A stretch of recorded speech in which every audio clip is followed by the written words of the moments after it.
20 फरवरी 2019 भारत ने पाकिस्तानी इलाके के ऊपर मिसाइल दागे बालाकोट के अंदर, और दावा ये किया कि वहाँ एक कैंप था जिसको हमने तबाह कर दिया। ये सारा एक जाली ड्रामा था जिसके अंदर ना कोई कैंप बाद में बरामद हुआ, और उस स्ट्राइक का जवाब ये था कि पाकिस्तान ने अगले ही रोज़ एक ऐसा मजबूत और ताकतवर किस्म का रिस्पांस दिया जिसके नतीजे में भारतीय फ़िज़ाइया के 2 जहाज़ भी तबाह हुए, और उनका पायलट अभिनंदन वो भी पाकिस्तानी इलाके में उसका जहाज़ गिरकर तबाह भी हुआ और वो गिरफ़्तार भी हुआ, जिसे बाद में पाकिस्तान ने एक पीसफुल जेस्चर के तौर पर उसको रिहा भी कर दिया और भारत के हवाले कर दिया गया उस पायलट को। पाकिस्तान की जानिब से जिन 2, मैं तो कहूँगा कि हमारे नेशनल हीरोज़ हैं, वो जिन्होंने इस ऑपरेशन के अंदर बहुत से दीगर लोगों के साथ हिस्सा लिया, लेकिन अल्लाह ताला ने ये इज़्ज़त उनके हिस्से में लिखी कि उन्होंने वो भारतीय फ़िज़ाइया के जहाज़ मार गिराए। उनमें एक विंग कमांडर की और दूसरे एयर कमोडोर नमान अली ख़ान। तो air commodore Naman Ali Khan programme के इस हिस्से में हमारे साथ मेहमान शख्सियत हैं। बहुत शुक्रिया आप नमान साहब हमारे साथ शामिल हो रहे हैं। थैंक यू नदीम साहब। और बहुत खुशी हो रही है कि आप हमारे साथ स्टूडियोज़ में मौजूद हैं, और आप उन नेशनल हीरोज़ में हैं जिनसे मिल के हमेशा दिल को खुशी होती है कि उन्होंने पाकिस्तान की इज़्ज़त और वक़ार की खातिर एक ऐसे ऑपरेशन में हिस्सा लिया जिससे हमने अपने दुश्मन को फौरी तौर पर जवाब दिया। आपकी अपनी फीलिंग उस वक्त कैसी थी और आप कैसा महसूस करते हैं? आप समझे, वो तो एक उस वक्त जो जज्बा था पूरी कौम का, और जो हमारे दुश्मन ने हरकत की उस सिचुएशन में, not to respond was not an option. The only option was to respond and respond in an amicable way, so that वो इसको याद रखें कि हमने किस कौम को ललकारा। तो अल्हम्दुलिल्लाह जिस काम के लिए हमें भेजा गया वो न सिर्फ हम करके आए बल्कि उसको बेहतरीन तरीके से करके आए। माशाअल्लाह, कौम की इज़्ज़त और वक़ार में उससे इजाफा हुआ अल्हम्दुलिल्लाह। 26 को ये वाक़या पेश आया जब भारतीय फ़िज़ाइया ने वो हिट किए मिसाइल, और अगले ही रोज़ आपका जवाब आया। तो ये टाइम दरमियान में बहुत थोड़ा है। तो हम तो सोचते हैं कि जब कोई आपने फ़िज़ाइया ने या फ़ौज ने कोई कार्रवाई करनी हो तो पहले अच्छी खासी आप एक वो वॉर गेमिंग करते हैं, उसके बाद ऑपरेशन एग्जीक्यूट करते हैं, लेकिन ये तो 24 घंटे से भी कम अरसे में आपने जवाब दे दिया। तो उसके लिए टाइम था आपके पास इतना? इस सवाल के जवाब के लिए थोड़ा सा बेहतर होगा कि हम फरवरी 2019 का एक जो रीजनल जियो पॉलिटिकल कंस्ट्रक्ट था, अगर थोड़ा सा उसको देख लें। इलेक्शन का दौरा था इंडिया में, और बीजेपी की गवर्नमेंट जो है वो अपने सेकंड टेन्योर के लिए स्ट्रगल कर रही थी, and they needed a strong some kind of anti Pakistan narrative for their election campaign, and there came the incident of 14 फरवरी जिसमें उनके 40 सोल्जर मारे गए, एंड फिर उसके बाद रिवेंज वाज द बज़वर्ड। तो 14 फरवरी को जब ये एक हम तो कहेंगे फॉल्स फ्लैग इंसिडेंट था, और ये हमेशा से उनके नैरेटिव में रहा है कि जब भी कोई इस किस्म का हाइपोथेसिस अनफोल्ड होगा तो there will always be false flag operation followed by the buzzword of surgical strikes and revenge. तो इस इंसिडेंट 14 फरवरी और 26 फरवरी में जो 2 हफ्ते का गैप था, so practically there was no surprise. और इस किस्म के जो हाइपोथेसिस हैं वो हमारी रूटीन की जो ट्रेनिंग है उसमें भी शामिल है। तो एक तो 26 को कोई सरप्राइज़ नहीं था, और उसके रिस्पांस के लिए जो आर्म्ड फोर्सेस हैं और अल्हम्दुलिल्लाह जो पाक फ़ज़ाइया है, कोई हमें ना कोई मोबिलाइजेशन चाहिए, तो अल्हम्दुलिल्लाह वी आर एवर रेडी। तो it was like routine for us. जब आप ऑपरेशन प्लान कर रहे थे तो उस वक्त अहदाफ क्या थे कि जाएं उनका कोई कैंप तबाह कर दें, क्या करें, कैसी चीज़ें आपने प्लान की थी, और फिर वो कैसे अभिनंदन आपके काबू कैसे आया?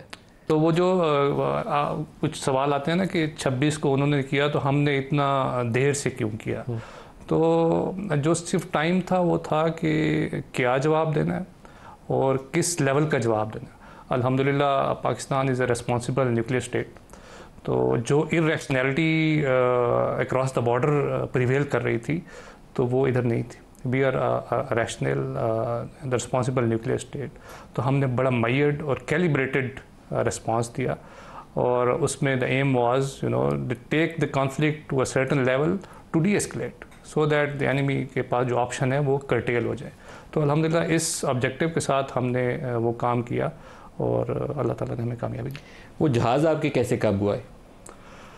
तो वो जब हम थोड़ा टेक्निकल लेवल पे जाते हैं तो हमने जिस किस्म के टारगेट सिलेक्ट किए, जैसा कि मैंने पहले भी बताया, तो ऑब्जेक्टिव ये नहीं था कि कोई हमने कैजुअलिटीज़ करनी है। तो टारगेट की सिलेक्शन बड़ी इंपॉर्टेंट थी कि हमने ऐसे टारगेट सिलेक्ट किए जिसमें मिनिमम ह्यूमन कैजुअलिटीज़ हों। और उसके बाद जो हमने टाइप ऑफ वेपन को चूज़ किया था कि उस पर थ्रू आउट हमारा कंट्रोल हो। तो आपको याद होगा कि हमने बिल्कुल टर्मिनल स्टेजेस पे जाके उन वेपन्स को स्टीयर अवे कर दिया, जस्ट टू डिमॉन्स्ट्रेट के ये देख लें हम आपके साथ क्या कर सकते हैं, बट अल्टीमेटली हमारा ऑब्जेक्टिव ये नहीं। और तो, जो दूसरा जहाज़ था उसका सुखोई, वो किधर गिरा जाकर? अच्छा, उसके बाद जब हमने शो ऑफ फोर्स किया, हमने फोर्स प्रोजेक्शन कर दी, तो जैसा कि उनका 26 फरवरी का अटैक एक कम्प्रिहेंसिव फेलियर था, तो उसी तरह जो हमारे अटैक के बाद उनका रिस्पांस आया, काइंड ऑफ उन्होंने रिटेलिएट करने की कोशिश की कि ये तो हमारे ऊपर बॉम्बिंग हो गई, तो उनका रिस्पांस भी बड़ा इल प्रिपेयर्ड, इल प्लान्ड था। तो उस रिस्पांस में जो हमारे जो सेट रूल्स ऑफ एंगेजमेंट थे उसके अंदर आता गया, तो there are no other option except to shoot them. क्या बात है। दूसरा जहाज़ उनका किस इलाके में गिरा? एक तो बिल्कुल जब शूट डाउन हो गया तो वो तो हमने कैप्चर भी कर लिया अभिनंदन वाला। दूसरा जो है वो चूंकि उसके पैरामीटर ऐसे थे कि जहाज़ ग्लाइड करता करता वापस इंडियन टेरिटरी में उसका रैकेज उसका उस तरफ गिरा। अब आपने ये जो ऑपरेशन था उसके बाद वाली अगर मैं आपसे फॉलो अप पूछूं तो उसके जहाज़ जो आए सारे वापस चले गए जब आपने स्ट्राइक्स की? जी बिल्कुल। 2 गिरे, बाकी वापस चले गए। नेक्स्ट डे उन्होंने एक अपने हेलीकॉप्टर को भी आई थिंक शूट डाउन कर दिया था। अच्छा, जो आप कह लें कि किसी भी कॉन्फ्लिक्ट के साथ जो एम्बेडेड चीज़ें होती हैं वो उसके साथ उसका केओस, आप कह लें अनसर्टेनिटीज़, तो इस किस्म के कॉन्फ्लिक्ट में जो विक्ट्री है वो belongs to that side which has strong decision making paraphernalia. तो अल्हम्दुलिल्लाह हमारे यहाँ तो बड़े रोबस्ट स्ट्रक्चर्स हैं, तो उस केओस में उन्होंने अपना ही हेलीकॉप्टर मार गिराया। तो ये उसी 15-20 मिनट के दौरान ही हुआ जब हमने अपने टारगेट एंगेज किए, उनके 2 जहाज़ गिराए, और इसी केओस में उन्होंने अपना खुद ही, जिसको हम फ्रेट्रिसाइड कहते हैं, तो वो उन्होंने अपने उस वक्त एक पुलवामा था जिसके ऊपर वो बयानियाँ बना के तो एक वो डेवलप कर रहे थे, एंटी पाकिस्तान रेटरिक जो था ना उसको हवा दे रहे थे। उनको सूट करता होगा, उनके इलेक्शन में आमतौर पे इस तरह के नारे अक्सर लगते हैं। लेकिन आज अगर देखें हम तो दुनिया बहुत आगे चली गई है। ये यूक्रेन वॉर में देखें या और जगहों पे देखें, वो ये ड्रोन बहुत यूज़ करने लग गए, आर्म ड्रोन्स वगैरह। तो हमारी प्रिपेयर्डनेस का लेवल क्या वक्त के साथ साथ उसी तेज़ी से हम भी अपने आप को मॉडर्नाइज और वेल इक्विप कर रहे हैं? नदीम साहब, अगर हम पिछले 3 साल में एयरफोर्स की डेवलपमेंट स्ट्रेटजी देखें तो वो 3-4 मेन कार्डिनल्स के ऊपर खड़ी हुई है। अल्हम्दुलिल्लाह डिस्पाइट जो इकोनॉमिक कंस्ट्रेंट्स हैं, पिछले 3 सालों में एयरफोर्स ने, हमारी लीडरशिप का जो विज़न है, हमने रिकॉर्ड इंडक्शंस किए।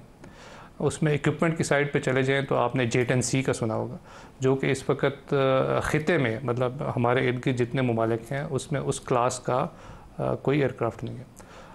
आपने ड्रोन्स की बात की, आपने तो अल्हम्दुलिल्लाह हम न सिर्फ आज जो high altitude long endurance class के अनमैन्ड कॉम्बैट एरियल व्हीकल्स हैं, न सिर्फ वो ऑपरेट कर रहे हैं, बट उसमें हम काफ़ी हद तक इंडिजनाइजेशन की तरफ भी जा रहे हैं कि now we are moving towards making those drones. और इसी क्लास में थोड़ा नीचे चले जाएँ तो फिर किलर ड्रोन्स और लाइटरिंग मिनिशंस आ रहे हैं, तो वो तो अल्हम्दुलिल्लाह हम ख़ुद बना रहे हैं।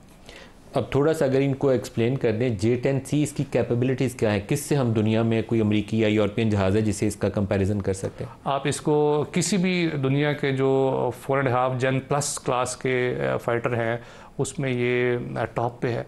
आप इसको F-15 जो वेस्टर्न है, यूरो फाइटर है, इसी तरह जो इंडियन साइड पर राफेल है, तो इन सब के मुकाबले में ये एक सुपीरियर, अपनी क्लास के जहाज़ों में ये एक सुपीरियर कैटेगरी का एयरक्राफ्ट है अल्हम्दुलिल्लाह। और इसी तरीके से आपने ड्रोन्स का तज़किरा किया कि आपके पास मॉडर्न ड्रोन्स अवेलेबल हैं, उन पर भी थोड़ी रोशनी डाल दें कि उनकी क्या क्या सलाहियतें, किस टाइप के ड्रोन्स हमारे पास हैं? अगर हम ड्रोन्स की क्लासिफिकेशन देखें नदीम साहब, तो इसमें हाई ऑल्टीट्यूड लॉन्ग एंड्योरेंस हैं जो कि बड़े अनमैन्ड एरियल सिस्टम्स हैं, तो अल्हम्दुलिल्लाह उसमें भी हम ख़िते में जो भी लेटेस्ट हैं वो इस वक्त हम ऑपरेट कर रहे हैं। उसके बाद टेक्निकल लेवल के ड्रोन्स पे आ जाएँ तो वो भी न सिर्फ हम ऑपरेट कर रहे हैं बल्कि हम ख़ुद बना रहे हैं। और फिर आ जाते हैं आपके किलर ड्रोन्स, जो कि जिनका काम है कि जाके उन्होंने टारगेट एंगेज करना है और साथ ही ख़ुद भी डिस्ट्रॉय हो जाना है। तो उसमें भी अल्हम्दुलिल्लाह हम इंडिजनाइजेशन के लेवल पे चले गए हैं और हम ख़ुद बना रहे हैं और ऑपरेट भी कर रहे हैं। बहुत ज़बरदस्त है। अभी रिसेंटली टर्किश आए हुए थे प्रेसिडेंट पाकिस्तान, तो उनका एक वो जहाज़ है कान, उसके नाम से भी खबर ये चलती रही कि हम शायद उसमें भी पाकिस्तान भी कोई जॉइंट प्रोडक्शन में हमारा भी हिस्सा है, तो अगर थोड़ा सा उस पर भी वजाहत जी हो बिल्कुल, उसमें भी अभी तो वो research and develop R&D phase में है, तो उसमें काफ़ी हद तक हमारा कोलैबोरेशन है टर्किश साइड के साथ। माशाल्लाह। और उस जहाज़ की सलाहियतें क्या क्या? वो तो 5th जनरेशन में चला जाता है। जब हम 5th जनरेशन में चले जाते हैं तो फिर उसमें it's a different all together a different class of aircraft, जो कि इंशाल्लाह कुछ अरसे में। और उसमें स्टेल्थ कैपेबिलिटी? जी बिल्कुल, उसमें कुछ कैपेबिलिटीज़ हैं जो उसके एट्रीब्यूट्स हैं, उसमें स्टेल्थ भी है, उसमें सुपर क्रूज भी है, तो वो फिर मल्टीपल चीज़ें उसमें आ जाती हैं। अल्लाह ना करे कि इस इलाके में ऐसी सूरत हाल दोबारा पैदा हो जैसे पहले हमने माजी के अंदर वो वाक़यात देखे हैं, लेकिन अगर ऐसी सूरत हाल पैदा होती है तो हमारा रिस्पांस टाइम कितना अर्लिया प्रिपेयर्ड होंगे और कितना ताकतवर तवाना होगा वो रिस्पांस? जो किसी भी एयरफोर्स की जो एक बुनियादी ज़रूरत है ना नदीम साहब, वो है उसकी ऑपरेशनल रेडीनेस। तो अल्हम्दुलिल्लाह जो हमारी आर्म्ड फोर्सेस की और स्पेशली पाक फ़ज़ाइया की ऑपरेशनल रेडीनेस है, उस पे न सिर्फ हमें फ़ख्र है बल्कि हम उसको गाहे बगाहे अपनी डिफरेंट एक्सरसाइजेज़ में न सिर्फ नेशनल लेवल पे बल्कि इंटरनेशनल लेवल पे भी टेस्ट करते रहते हैं। अभी आपने पिछले दिनों सुना होगा 24 ममालिक के साथ हमारी एक इंटरनेशनल एक्सरसाइज हुई इंडस शील्ड के नाम से, जिसमें 24 ममालिक ने पार्टिसिपेट किया। तो न सिर्फ पाक फ़ज़ाइया विद इन द कंट्री, अल्हम्दुलिल्लाह दुनिया में भी is known for its professionalism and is among the most respected air forces in the world. Air commodore नमा, एक तो मैं कहता हूँ ना कि उस ऑपरेशन की वजह से आपकी हमारे दिलों में बहुत कदर है, लेकिन फ़ौज का हर एक उस सिपाही जो पाकिस्तान की खातिर लड़ता है, अपनी जान की कुर्बानी देता है या मैदान जंग में अपना सीना तान के जाता है, वो सारों को हमारी तरफ से सलाम है। और आप हमारे हीरो हैं। आज आपसे इंटरव्यू करके, आपसे मिल के बहुत अच्छा लगा, और अल्लाह पाक आपको ऐसे ही हमेशा सुरखरू करे हर मैदान में, और पाकिस्तानी फ़ज़ाइया को, पाकिस्तानी फ़ौज को कामयाब रखे और मजबूत रखे। हमारी दुआएं आपके साथ हैं। बहुत शुक्रिया।